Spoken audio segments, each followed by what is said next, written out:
Hello and welcome to another LOTRO video with me, Balthelion, and today we're going to be discussing the recent producer's letter that's just come out towards the end of November. So this is by Severlin, otherwise known as, if I could pronounce his name correctly, Rob Ciccolini. So he's given us a status update on the game, and normally they only do like one of these a year, which normally comes out usually at the start of the year, so maybe like mid to late January.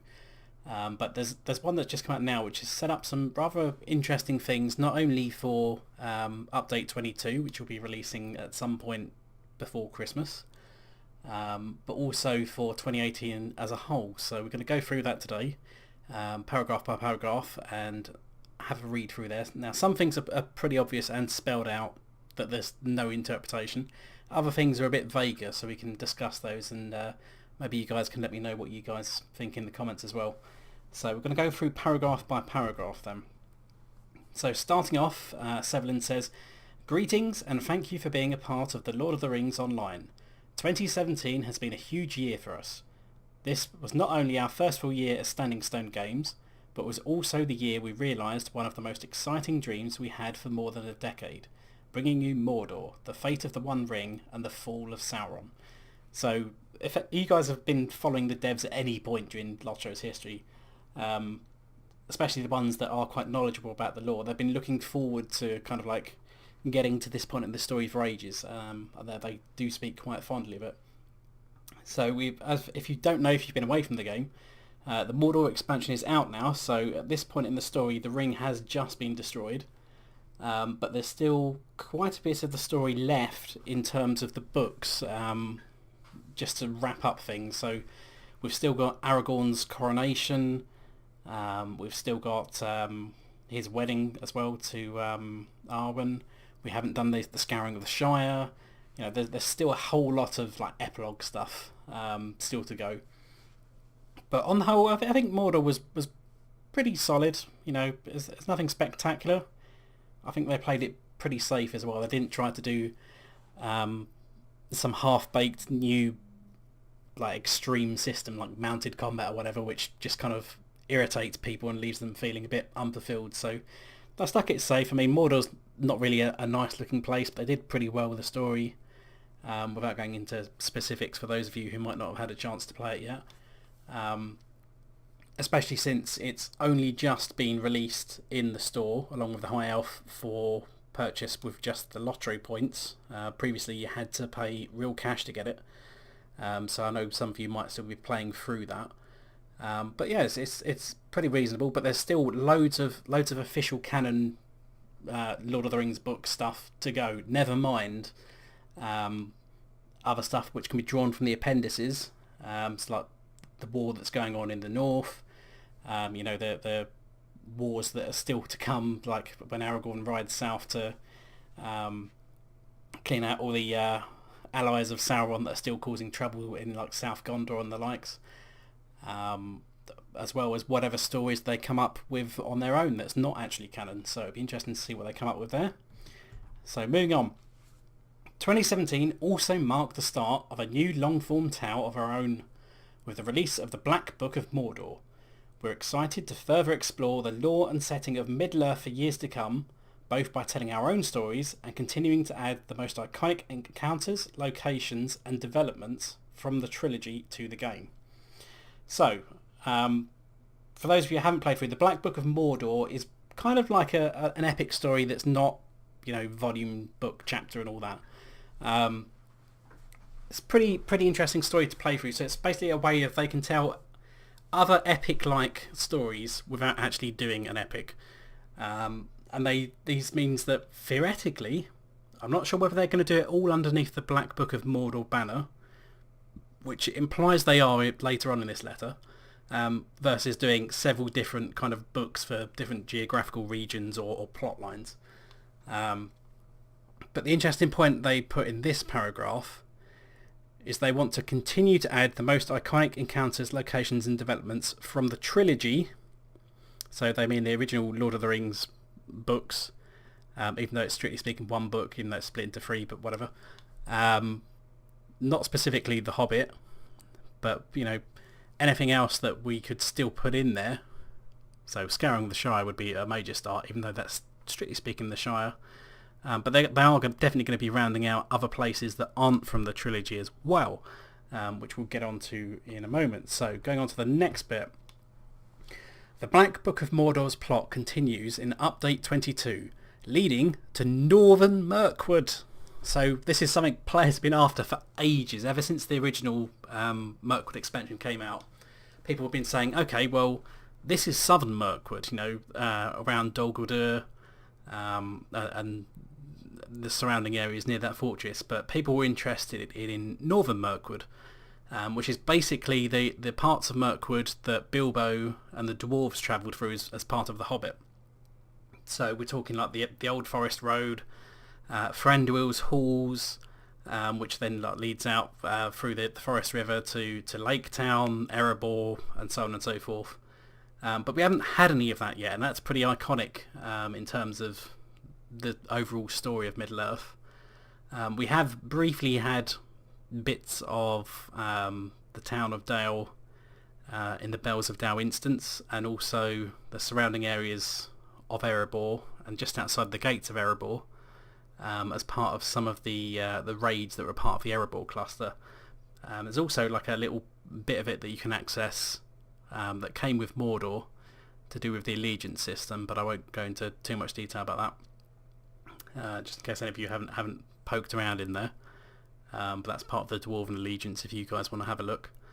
But we haven't actually been up there properly, so this is interesting. Number one, we're going there, and number two, it's implied that this is not going to be part of the expansion. This is just going to be new landmass that's just part of a regular update, which is interesting because we have only really been in a small part of Mordor. We haven't really been into the back corners of Mordor yet, and a lot of the places in Mordor have been labelled up.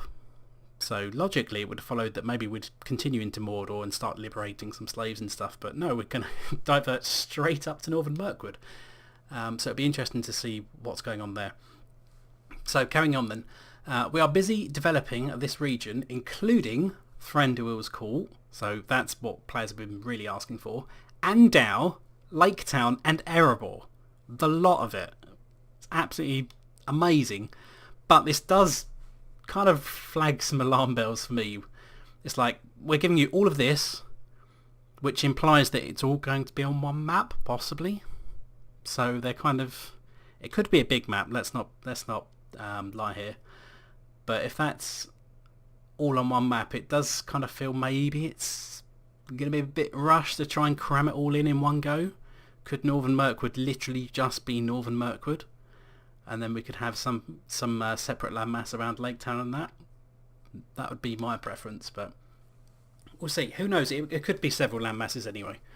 As long as it's suitably large, I think everyone will be happy. So who is now leading Dale and Laketown?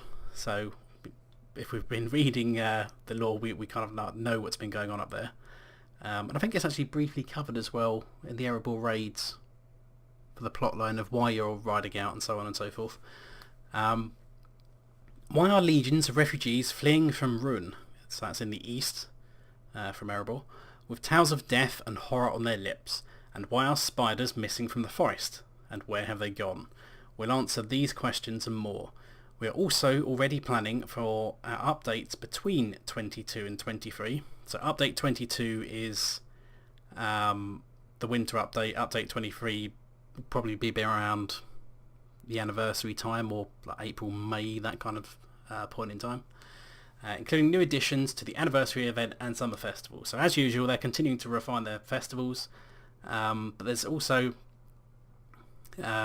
they don't go into details about what they're putting in these updates, but I wouldn't be surprised if they do some mini Black Book updates, maybe just like storytelling for existing regions on the march back up to Northern Mirkwood, perhaps. They wouldn't be like they haven't done that before. They've certainly done that in Volume 1 quite extensively, and also when they kicked off Volume 3 when you're assembling the Grey Company in that, which is kind of what I'm playing through on the Let's Play at the moment. So, there's plenty of options for what they can do here, but it sounds like, we're getting quite some interesting things that players have been asking for a long long time. So carrying on then. Before update 22 releases next year, so the winter update is actually going to be in the new year, it seems, rather than before Christmas. So maybe they've been struggling a little bit to meet deadlines. We'll be celebrating the end of 2017 by launching a new raid. So we're still getting the raid before Christmas, but the proper winter update is after Christmas. So as they've mentioned before in the anniversary live streams earlier this year, it's called the Abyss of Mordath, and it's basically the great big abyss that's kind of underneath Barad-dûr, which you do kind of stumble across at several points during the landscape portion of the questing there. In a thrilling conclusion to the storylines introduced in Dor Amarth, so this will be slight spoilers for landscape quests, you and your friends and kin will descend into the black pits of Mordor in pursuit of King Vaskman Greytooth and the Firehorn Dwarves. At last, the time has come to put an end to King Greytooth's misguided quest to reclaim the lost dwarf ring, Manfrith, and avenge the threats levied against the dwarves of Durin's folk. Alas, the devoted followers of the Order of the Eye also searched for the Abyss, for they seek both vengeance on the Firehorns and knowledge of Sauron's greatest secrets. However, neither the Firehorns nor the Order of the Eye know the truth of the terrors that lurk in the deepest shadows of the Mordath. This level 115 raid features 3 new boss encounters and offers a plethora of new rewards, including best in slot armor, jewelry, offhand items, and unique housing items. So we're going to get some fancy loot, and sounds like we're going to have proper fancy loot, which always makes raiders happy, rather than just generic loot that you can get from 10 different instances with generic names, which is pretty crap and boring. But they explicitly say it is a free boss raid. So presumably from the text we've got here, given that we've got the dwarves, the Order of the Eye, and nasty evils that lurk below, possibly we're going to have one boss encounter for each of those groups or factions, while also dealing with the plot of that ring that was touched upon on the landscape quests. So it certainly seems interesting. It remains to be seen whether it's going to be a particularly fun instance or whether it's going to be ridiculously challenging. I'm always keen on the idea if they release it too hard, and they can make it easier as they go along rather than releasing something too easy to begin with. It gives you something to work for and something to strive for. So moving on. Update 21.3 will feature new housing items, some of which will be found in the raid. Others will be available through the Quartermaster in-game, and a few will be available in Gorgoroth loot boxes. So those are the steel-bound loot boxes that only drop in Mordor and have a separate key to open them. Speaking of new stuff, the Yule Festival will see new cosmetics, including a woodland crown, a new winter dress, and a new Yule-themed cloak. So again, more things to grind for in the Winter Festival, if that's your kind of fancy. Additionally, we have long-haired players have requested the ability to have an elk mount. I wonder where they got that from. Cough, Hobbit movies, cough. Which will be offered in addition to 2 new cosmetic pets.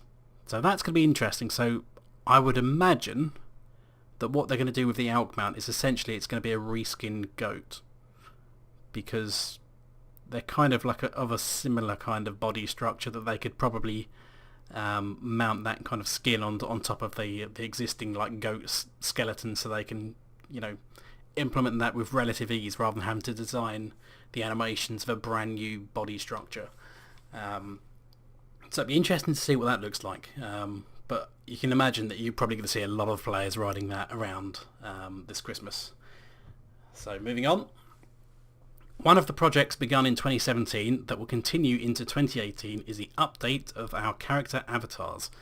We're planning to release the Hobbit and Dwarf avatar update, and will continue afterwards with further improvements. So they don't specifically give you a timeline when they're going to do that, beyond at some point next year. So on the screen here we've got a couple of examples of some of my characters who have their old look on the left and their new look on the right with the avatar update. it's personal preference whether you guys think old ones are better than new ones. I think it certainly benefits some characters more than others. And these aren't necessarily the best photos, because some of the photos have got the characters' eyes closed, blinking. But you know, they're basically a bit more smoother looking, less jaggedy. And there's certainly some nice hairdos that are in the new Avatar updates. So it'll be interesting to see what they bring out for hobbits and dwarves. Maybe you can get some like fancy new dwarf beards or something going. But understandably, it's, you know, some people love the new avatars, some people hate the new avatars. At the minute, you have the ability to toggle between them, so you can just see whichever one you prefer. But personally, my taking so far is, I think some of my characters look better with the new updates, and some of them look a bit worse. And you know, as weird and, dare I say, sort of cartoonish that the old avatars were, they kind of have like a nostalgia plays in your heart, really. So, you know, it doesn't really bother me what they look too much, but a lot of people have been crying for Avatar updates for ages, so this will kind of placate them at least. So moving on. For our musicians in LOTRO, we're excited to announce that a new instrument is being added to the music system, the Fiddle. We expect this new instrument to debut in Update 22, so that should be early into next year. So for those who haven't been following, they've been saying about adding this fiddle for a while, but it's been a bit of a pain to test, basically. For those of you who don't know, a fiddle is basically like a violin. It's very, very similar to a violin, but perhaps a bit more appropriate for the world of Middle-earth, at least. So it'll be interesting to see how that fits in, and how musicians in the game adapt to having that, because presumably it's going to be a much different sound to any of the existing instruments. So that might allow for some more interesting music to be played in the game.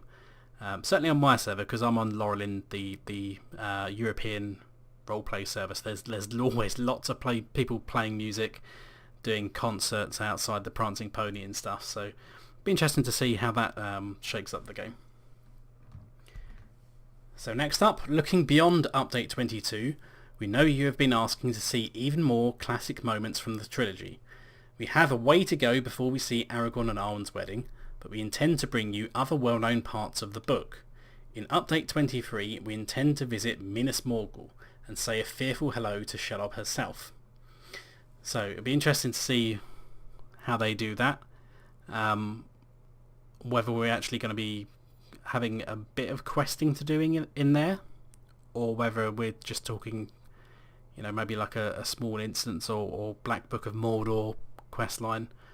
But note as well, this is Update 23 Minas Morgul, so it's like the anniversary spring update next year. So it's a bit odd that we'll kind of be like scooting off to do Mirkwood stuff and then come back here, but fair enough, I guess. We're going to get through everything eventually. There's still a lot to do. The ring may be destroyed, but we are still far from the end of the actual book storyline. So carrying on. We also plan to make improvements to various systems like class skills and power, evolving player power through the legendary item system, and more. We'll update the anniversary event along with all our other yearly festivals. So again, just, you know, every year when the festival comes around again, they add new items, maybe a event or two.